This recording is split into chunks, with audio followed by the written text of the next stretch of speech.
Assalamualaikum warahmatullahi wabarakatuh. Perkenalkan, nama saya Ulfa Nurvita, NIM 190321100007.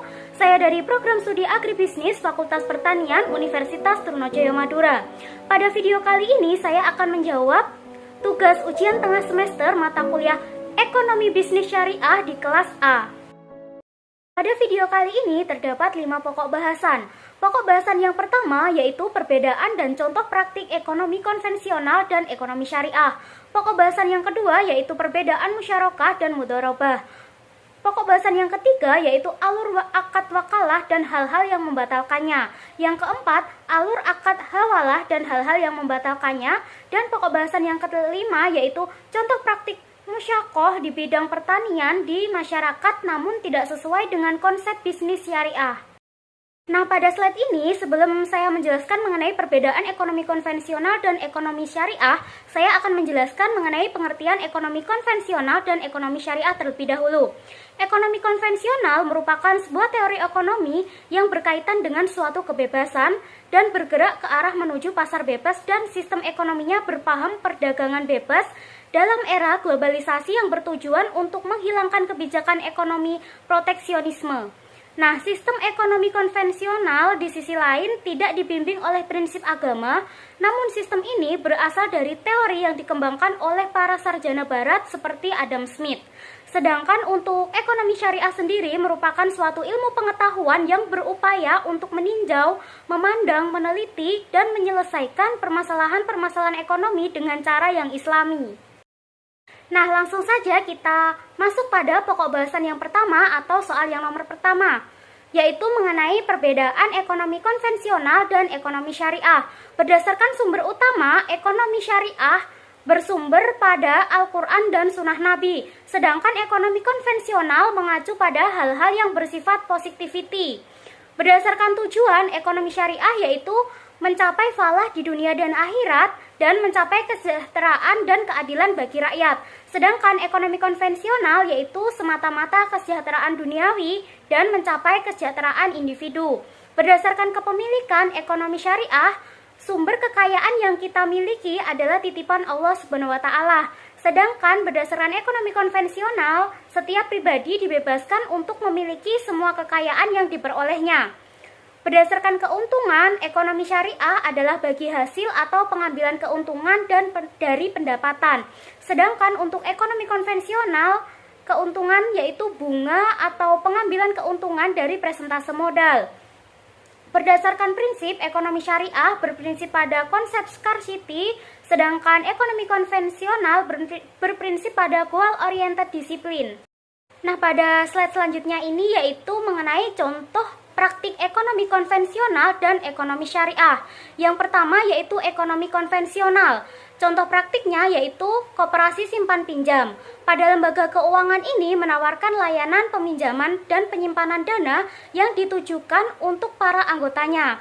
Koperasi simpan pinjam ini memiliki cara kerja yang secara demokratis dan kekeluargaan. Untuk bunga yang dikenankan pun lebih rendah dan dapat dibayarkan secara mengangsur. Yang kedua yaitu asuransi. Pada sistem yang dijalankan asuransi ini yaitu pada perputaran uang dari nasabah untuk menutupi risiko yang dialami oleh nasabah lain dengan cara yaitu membayarkan klaim. Apabila terjadi klaim dari nasabah yang mengalami risiko, perusahaan asuransi yang bersangkutan harus membayarkan sesuai dengan ketentuan yang berlaku. Yang kedua yaitu contoh praktik dari ekonomi syariah. Pertama adalah perbankan syariah, yang mana apabila perbankan berbasis konvensional akan memberikan bunga pada produk yang ditawarkan. Akan tetapi pada bank syariah hanya akan memberikan bagi hasil atau misbah. Hal ini dikarenakan menurut Islam bunga termasuk riba dan hanya menguntungkan satu pihak saja. Yang kedua yaitu pegadaian syariah.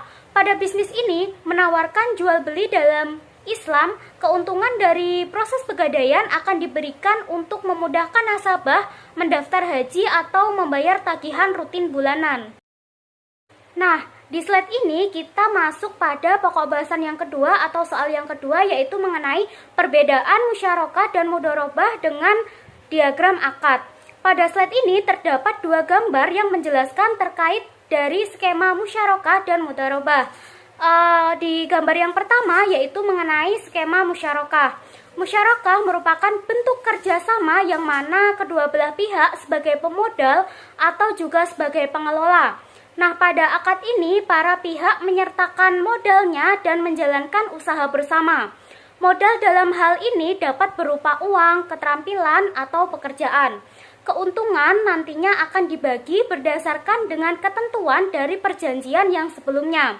Sedangkan kerugian akan ditanggung bersama sesuai dengan kesepakatan dalam perjanjian.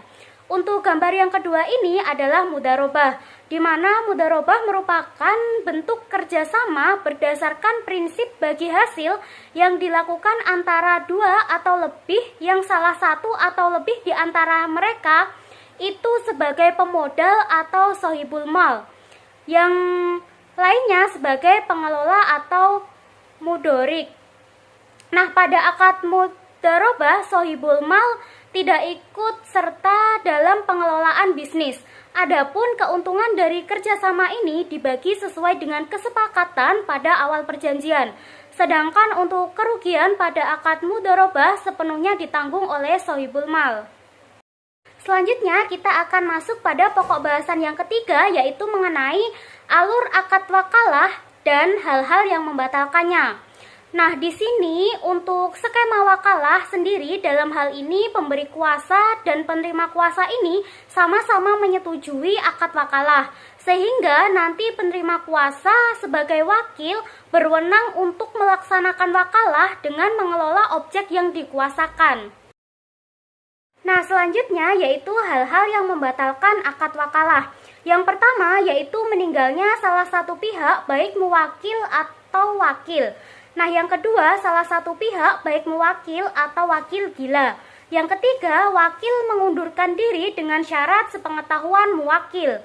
Yang keempat, rusaknya barang yang dikuasakan kepada wakil.